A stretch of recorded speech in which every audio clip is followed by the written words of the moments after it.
first and foremost, again, I need to begin with reconocimientos, with acknowledgement. And today it's Indigenous Peoples Day, which is every day, but we've set a day aside to commemorate and remember on whose land we are, to acknowledge the sacrifices of First Nations peoples that have allowed us to thrive on this land. Regrettably, we have not taken care of Pachamama, our Mother Earth, and now we are at a critical point in which we need to remember the importance of land and water and air. Our state is reminding us that we need to be more mindful, more appreciative, more respectful. And we also need to remember our ancestors who watch over us. Without them, literally, we would not be here. And I also want to acknowledge the wonderful organizers of this meeting, these incredible women, Lynn and Christina and Dalia and Marisol, who have made sure that I could join you today and who have guided me along the way. And nice to meet you, Mario. Best wishes for this wonderful program that you have. One of the favorite courses I have ever taught at Davis was Humanities and Medicine, which I reconstructed and taught for a number of years. And also I want to thank all of the participants who are here today. And I know that I'm joined by several former students and many of my friends who are here to support me. And as a Latina and part of a very large network of Latina, Latino, Chicanx scholars and academics and trabajadoras sociales, social workers and community workers and artists, I am blessed to have them in my company today. And what I would like to do with my presentation is hopefully to promote a virtual dialogue among us and among you in your respective work sites regarding the challenges that COVID-19 has created for our communities, for marginalized groups, and also to identify sources of strength and resilience. And lastly, to promote our self-care and our own resilience. And I will be posing a few questions to us that I hope we can engage with in the chat. And if not, that we can continue these conversations in our workspaces. And I just got a text from my eldest son who said, and a family member too. So thank you, Britt Ortiz, for being here with me. So let's begin by naming the obvious. The racism, sexism, homophobia affect the physical and mental health of all those who experience. But in my work with colegas, including Dr. Enriqueta Valdez-Curiel, who is a Mexican physician and professor, and Patricia Andrade Palos, a social psychologist at the Mexican University at the UNAM, we demonstrated that perpetrators also are affected by the injustices that they commit. And I think this is very important because, to use the trite statement, we're all in this together. And all of the ways in which we are hurt and we hurt others affect our physical, mental, and spiritual health. But it also affects the well-being of those of us who provide services to persons and groups that are victimized by hate, by discrimination, by ignorance, and fear of the other, which unfortunately is quite rampant these days in our country. And I want to situate my talk in terms of social stress theory, which argues that stress is produced not only by personal events, but also by the conditions of living that are related to the social context in which we navigate our lives, but also our intersectional identities. This is common sense. We all know this. Our abuelas, our grandmothers used to tell us that how we treated each other and how we were treated could make us ill, how we related to the land, and if we were disrespectful of the land, we would become sick. But sometimes we forget these wonderful lessons that we have been taught. And so we have psychological theories that speak to these now. And a lot of the social stress theory refers mainly to people who belong to so-called minority groups, who are stigmatized for various reasons, such as our economic condition, our race, our gender, our background, or aspects of our sexuality. We know that marginalized individuals experience both macro and microaggressions that can compromise our physical and emotional well-being. And often we experience these on a daily basis.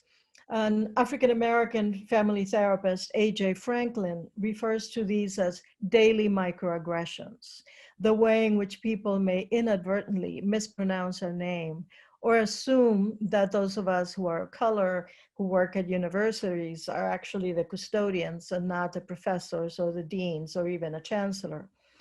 A lot of the research has been conducted with sexual minorities, and I think it's important to bear in mind during the midst of these multiple pandemics that we're experiencing that all groups are vulnerable to minority stress, but some of us are more vulnerable than others. And I am particularly concerned about our children and our youth, as well as people in my cohort, the elders, because the levels of isolation and this disruption of everyday life may be more challenging for children and youth who haven't had enough of a life experience to learn how to navigate and negotiate challenging times, and for elders who have become increasingly isolated. And I'll say more about this later. But we know that minority stress is chronically high among members of stigmatized groups, that many of us don't feel safe when we drive. Many of us experience a trauma response when we see an individual in uniform. Many of us are hesitant to speak on the phone because our accent may lead to microaggressions. And I'm teaching on Zoom these days, and it goes up in the cloud, and then I get a recording and I get a transcript. And it's quite amusing, because I choose to laugh rather than cry, how the transcript is often so inaccurate, because I am assuming that my accent is not quite understood by the artificial intelligence that translates the spoken word into text. But minority stress can be caused not only by structural racism and all the other isms that exist, but also because our networks of social support may be equally impacted and do not offer us the guidance and the mentorship and the support that they might otherwise. That low socioeconomic status and interpersonal prejudice and discrimination also contributes to minority stress. And we know that these impacts on particular populations have been studied extensively with members of LGBT communities and individuals who are Indigenous, Black, or other people of color.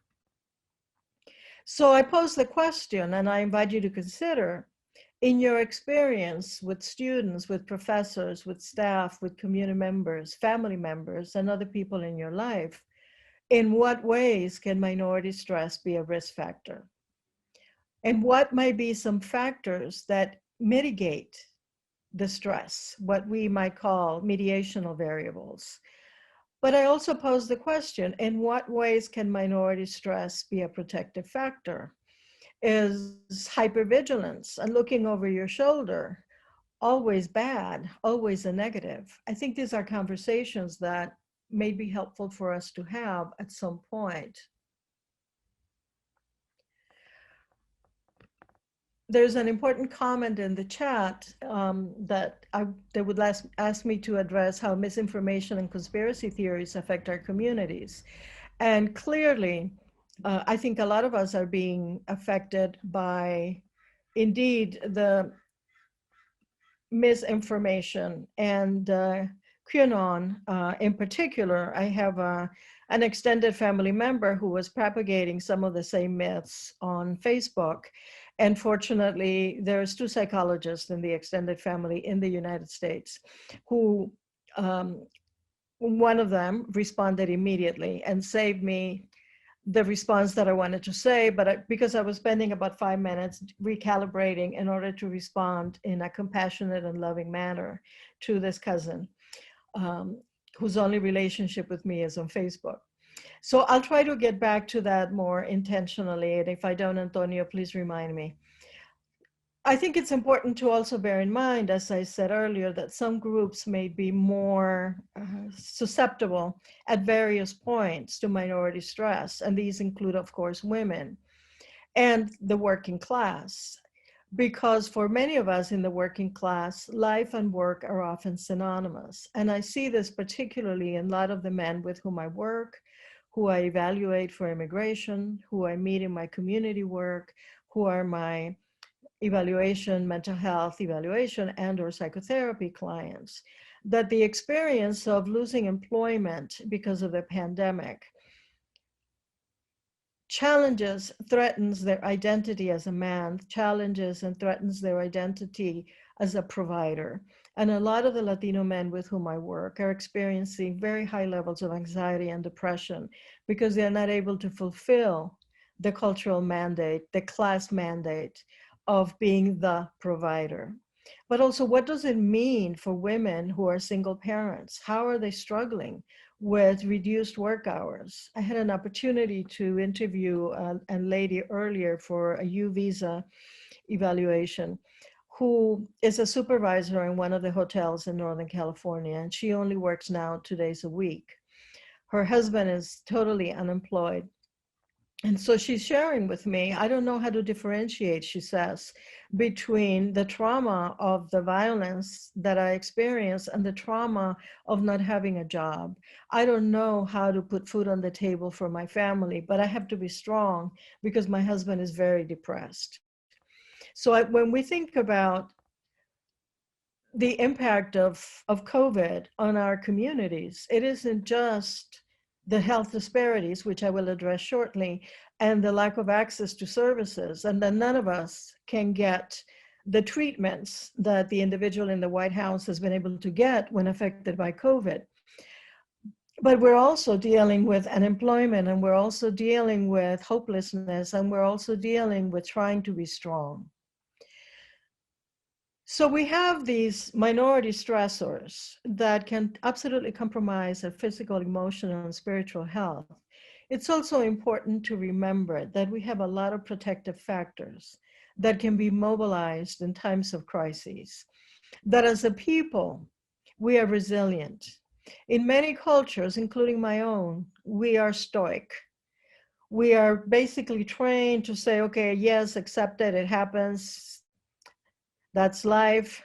Suck it up and keep on going. You cannot stop and wallow in your misery. For many of us, our religious faith is a protective factor, the networks of support, as I mentioned earlier, and a positive ethnic, racial, and sexual identity, which is critical, especially for queer youth of color, who are very vulnerable right now. Many young people have in their schools clubs that support their questioning or bisexual or queer or homosexual or non-binary identities, and they may not have access to those groups right now, and they may be at home with families that are still struggling with their youth's sexuality, or youth who may not be out to their families, and so their risk factors for them are very, very high. And also for our undergraduates, for those of us who work in academic institutions, where are they getting support? What protective factors need to be mobilized? And I mentioned in stress theory that we have stressors that affect the individual, and we have protective factors, which may be viewed as mediational. That is, the factors that intervene between a stressor and the outcome, which may be illness, physical, emotional, spiritual, acting out behaviors, despair, violence, etc. But what can mitigate the stressor and the impact? And we know that stressors can be exacerbated by internalized isms and by the impact of controlling images. And what are controlling images? These are created during colonization and slavery to dehumanize and justify, that lead to multiple forms of oppression that are now institutionalized. So stereotypes are pernicious, but controlling images give out the message of who's at fault. So when we listen to the current discourse about who is at fault for the pandemic, I don't have to tell you, and I will not repeat what is being said in Washington. But to what extent do we internalize that we begin to feel guilty, that we begin to feel somewhat responsible? As educators, as health workers, as community workers, I see part of our task to address those controlling images and contest them. And this is where artists are really important here, and musicians. You know, I follow a number of artists and a lot of musicians, and they keep me sane. And I'll say more about this later.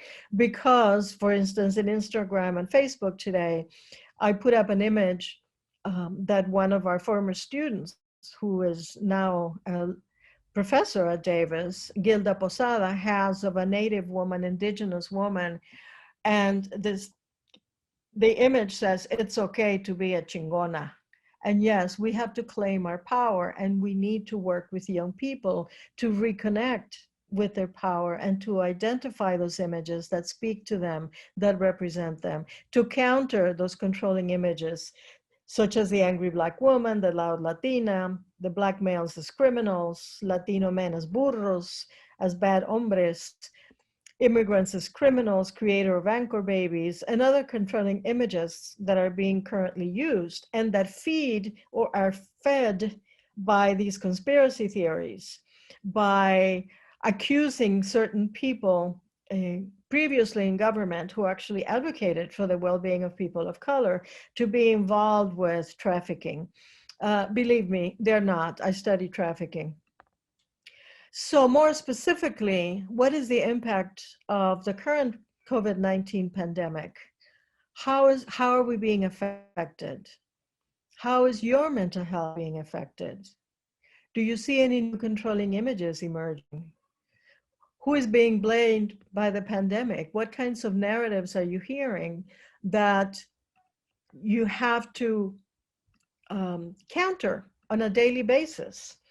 And again, I think it's important to bear in mind that this pandemic is occurring within other pandemics, and the racial reckoning that the United States is being forced to face to because of the endless murder of brown and Black bodies and Native bodies, and the disappearance of Native women, and the disappearance of Latinas, and the daily shootings. This week alone in Northern California, 2 brown men have been murdered by the police. So we are continually being bombarded with evidence of injustice. How can we improve our immune system to counter this virus that has disproportionately attacked our communities? We know that COVID-19 has had a pervasive and detrimental effect on mental health. There are documented increases of depression, anxiety, substance misuse, family and intimate partner violence, child maltreatment, social violence, increased homicides in some communities. For individuals who have struggled with substance abuse or misuse, there is a high risk of relapse. For those of us who have histories of trauma, we may be experiencing trauma symptoms, hyperalertness, insomnia, difficulty regulating our emotions, which can manifest with overeating, excessive online shopping, excessive drinking, excessive screen time. And how can we discourage our children from using screen time when they have to do school in Zoom? How do we support one another and counter those narratives that are propagating in the media that are increasing our distrust? And again, these are very complicated questions, and I probably don't have adequate answers, but I think it is critical that we, creative human beings that we are, work together to come up with solutions. We need to be aware and mindful, and those of us who are older, to pay a lot of attention to the well-being of other people in our families. I live in an extended family household. I am continually monitoring the mental health of my grandchildren, much to their amusement and or dismay, depending on the day. It's important to recognize that a lot of what we're feeling is normal. These are not normal times. And I tell my students, I don't expect you to perform to your highest level. I invite you to do your best. But if I cannot function at my best and at my highest level, and I've been around a long time, I cannot expect that of others. So how can we cope with all of this? Many of us are experiencing insomnia. And because I'm a researcher, I'm always monitoring certain things. And so I noticed that if I spend more than 4 hours at night watching MSNBC, I will have insomnia, and I cannot tolerate any other news venue. So that tells you something about what my leanings are. But I ask you to think about how you're coping. How are you coping with sadness, with anxiety, with isolation, with loss of control? As I mentioned, I'm part of a very large network, and it's been so difficult not to hang out with my comadres, not to spend a lot of social time together. So we're finding ways to do it virtually, to do it safely with enough physical distance, to enjoy the wonderful meals that some of them prepare. I haven't seen my adult children since January, and my son, one of my sons, since November. And for those of you who know me, I spent 10 months out of the year traveling, and I've been home since December 3rd of last year. So these are the problems of somebody who is privileged. But how are we coping with whatever our circumstances might be? And so I invite us to think about what lessons we may have learned from our families that can help us continue to persevere during this time. If we cannot find the answers in ourselves or in our circle, we can dig deep into our ancestral histories. And so as we think about coping, and as I talk a little bit about what I suggest might be helpful strategies, I would like you to reflect on who in your social circle seems to need the most support in order to cope, because that may be the individuals that you prioritize in terms of reaching out. So I tell my clients, and I tell my students, and I tell my family members, and most of all, I tell myself, that in times of crises, we can draw from the legacies, the stories of our elders and ancestors that can help us transform our fears into opportunities.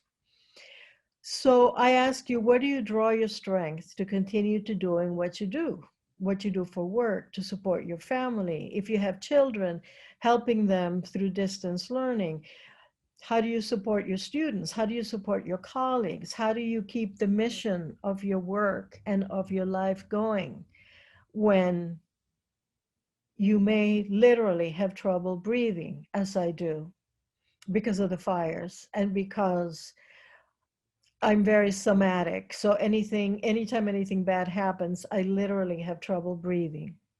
So I would like us to reflect on what we have available as I speak and as I share with you, because unfortunately in this medium and with a very large audience, we often cannot engage in storytelling and story sharing. So I have the privilege of being the storyteller today.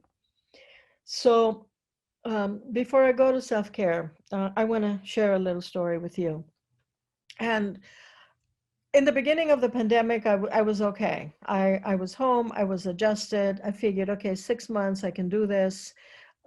July 1st came around and I began to have a pity party with myself. And I took a couple of deep breaths and I talked to myself and I said, you know what, Yvette, get over yourself. you have a roof over your head, you have a job that pays you, even though you're home, you don't have to leave your house.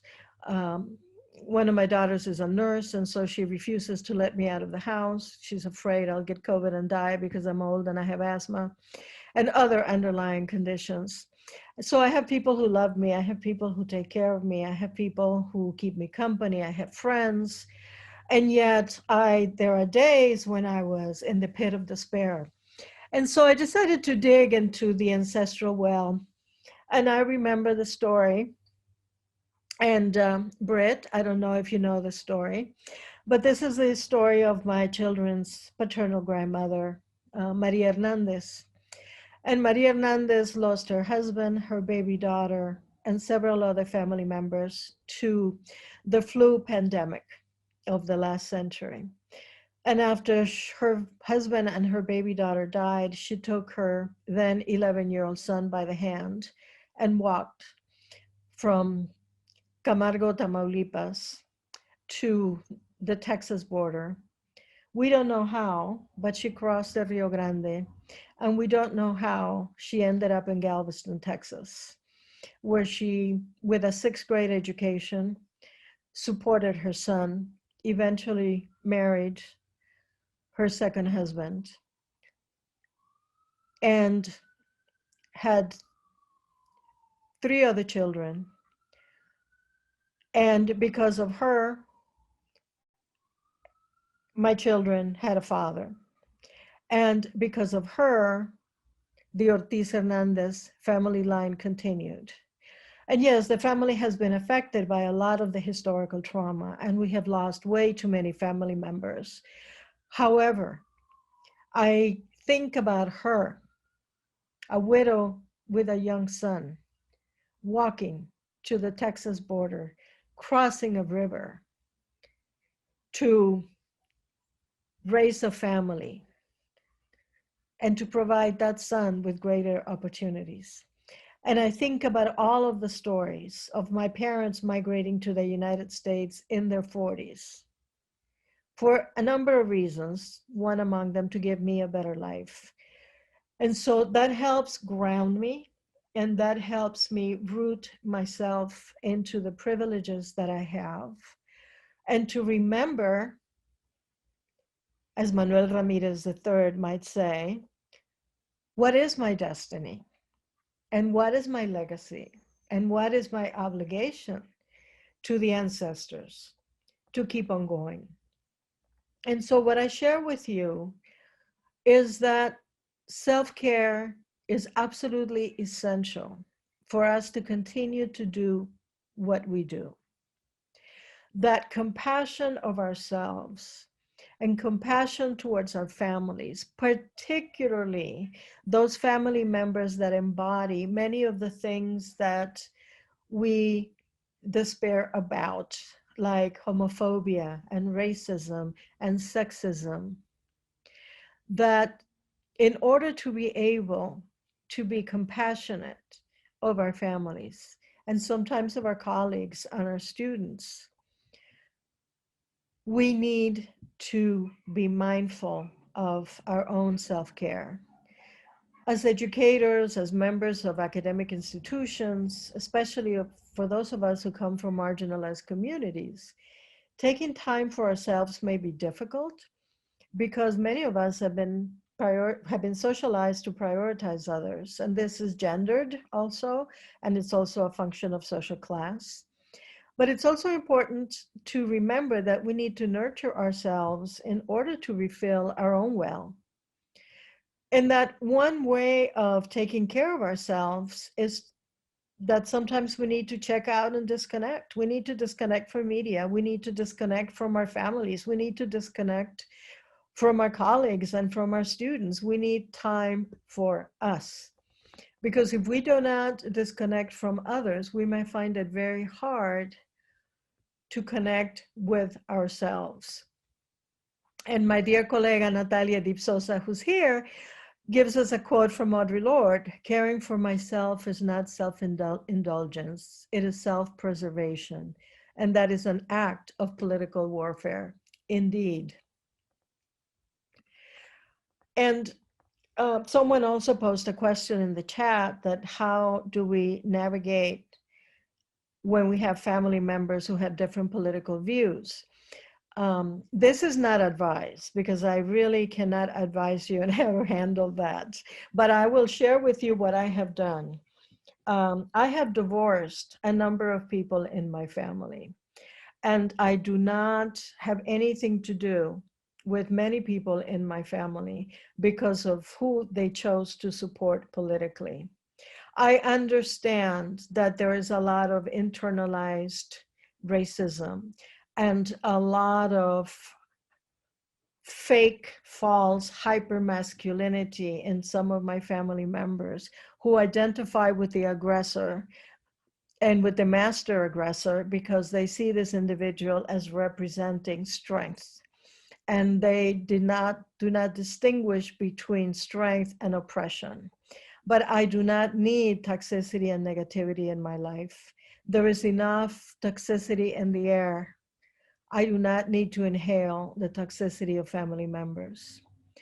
And it's a difficult decision. I socialize virtually now with their children and with those others in the family who are more balanced, but I will not have contact with those who hold political views that I considered abhorrent.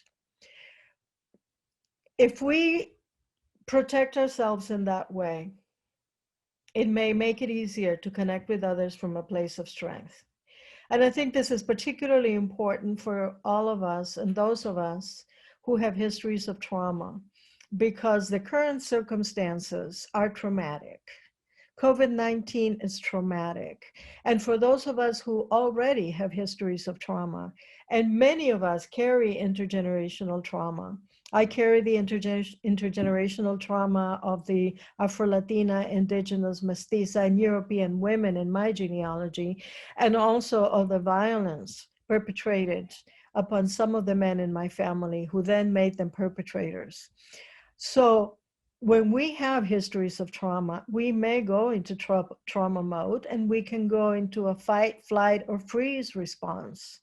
And we need to recognize the ways in which we deal with our trauma, and that being in a state of hyper alertness because of trauma, having insomnia because of trauma, affects our immune system and may make us more vulnerable to the negative effects of the virus if we're unlucky enough to become infected. So that the lesson is that we must prioritize our emotional, physical, and spiritual well-being in order to be able to mobilize our resilience. So I ask you, what is your practice? And that all of our cultural traditions, for those of us here represented in this afternoon, all have ways of balancing and healing. We're told that being grateful and offering gratitude, prayer, smudging, ancestor worship, meditation, yoga, mindfulness, these are all very helpful ways to regain balance when we're feeling out of balance, to mobilize our resilience. But we can also promote balance through exercise and baking and cooking and reaching out to others and isolating. But creativity is essential. Even for those of us who are not artists, draw, paint, doodle. And for those of you who are artists, share your work with us, inspire us, tell us how this is helping you cope.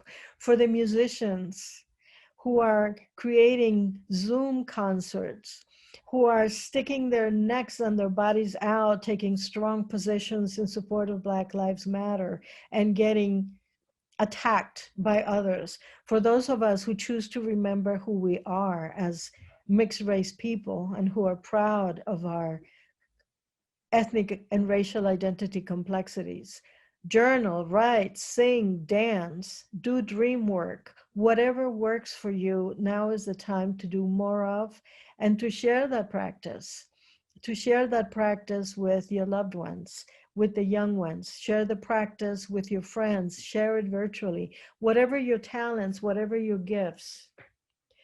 And I wanted to have some time for us to have a conversation.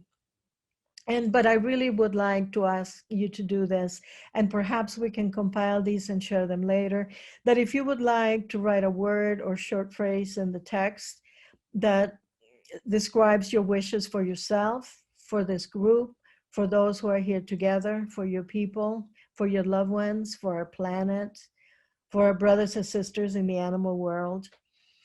And I ask that we give thanks to our ancestors for protecting us, for guiding us, and for continuing us to teach us how to survive and how to thrive, for the Maria Hernandez's and Aura Perigos and Mercedes Medinas that we all have, my mother and my grandmothers, and my cousins who have passed on, who continue to inspire me. And I would like to leave you with this image from Jews for Peace that says, open our hearts, clear our lungs, protect our connections. And I think now more than ever, we need to open our hearts and clear our lungs and protect our connections.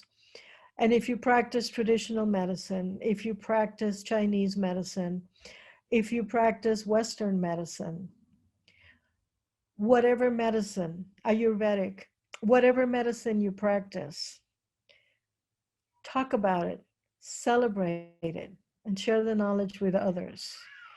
Because this is how we're going to get through this together.